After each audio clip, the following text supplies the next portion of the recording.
What if the self is just an illusion? You're not your thoughts. You're not your name. And maybe, you're not even the thinker of your thoughts. In today's BookLia journey, we explore Zen and the Art of Consciousness by Susan Blackmore, a book that doesn't just explain consciousness, it questions whether there's anyone really there to experience it. Let's begin. Published in 2011, Zen and the Art of Consciousness is not your typical neuroscience book. It's not here to answer questions, it's here to dissolve them. Susan Blackmore, a psychologist and longtime Zen practitioner, takes us through 10 provocative questions, such as: Am I conscious now? What was I conscious of a moment ago? Who is asking the question? Where is this experience happening? But she doesn't offer answers. Instead, she invites readers to directly experience these questions through Zen practice and introspective inquiry. It's not a book you read, it's a book you wake up with. Susan Blackmore was once a parapsychologist chasing ghosts and out-of-body experiences.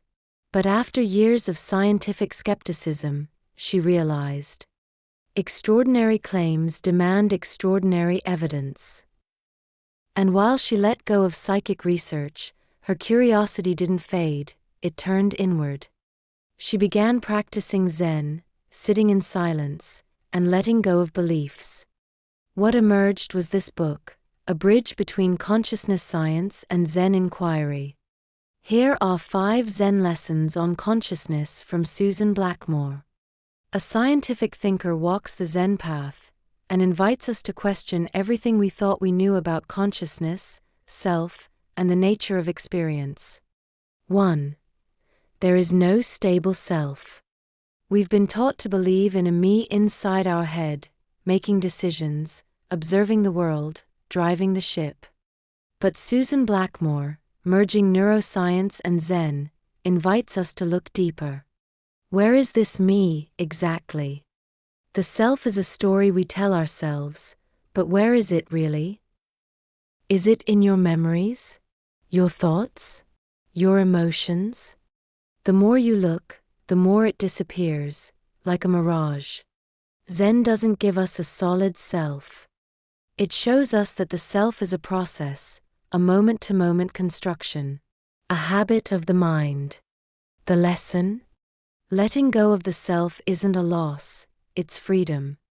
When you stop clinging to I, you stop suffering with mine. You become open, fluid, and awake. 2. Experience is always just now. Ask yourself, am I conscious right now? It's a strange question, because until you asked, you probably weren't fully here. Most of the time, we sleepwalk through life. Susan Blackmore emphasizes what Zen masters have said for centuries. Awareness is not constant, it's chosen. It's returned to. We drift through our thoughts, stories, and mental filters. But the moment you pause, breathe, and look around, you realize, oh, I'm here now. The message? You don't carry awareness like a possession. You reawaken to it again and again. And that reawakening is the practice. 3. Thoughts are not you. We identify so deeply with our thoughts. I'm anxious. I'm a failure. I'm not enough. But Blackmore and Zen ask us to challenge that habit. Thoughts arise and pass. They are not owned. They are not authored. They just appear. You didn't choose to think of that embarrassing memory. You didn't summon that worry. They come like clouds, and they leave the same way. So if they're not yours, why suffer from them? The insight? You are not the thought. You are the space it arises in. And when you stop clinging to thoughts, they lose their power. Watch them. Smile at them. Let them float by. 4. Let go of needing to know. In the West, we're obsessed with answers. But Zen says, not knowing is most intimate. Blackmore doesn't promise a final answer to consciousness. Instead, she offers a deeper invitation. When you give up trying to find a final truth, peace begins.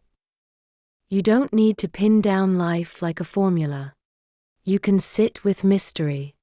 You can walk the question, not force the solution. The takeaway? Let go of the need to be certain. Let yourself be curious, open, and humble. That's not ignorance. That's wisdom. 5. Consciousness is a question, not a thing. What is consciousness? Is it a soul? A brain state? A field? A trick? Blackmore doesn't offer a final theory. Instead, she invites us to look into the heart of the question. It is not a puzzle to be solved, but a path to be walked. Through meditation, mindfulness, and Zen inquiry, we don't just study consciousness, we become intimate with it. And over time, something beautiful happens. The more you ask, "What is this?" the more the question changes you. Final lesson? Consciousness isn't a possession. It's presence. It's not what you have.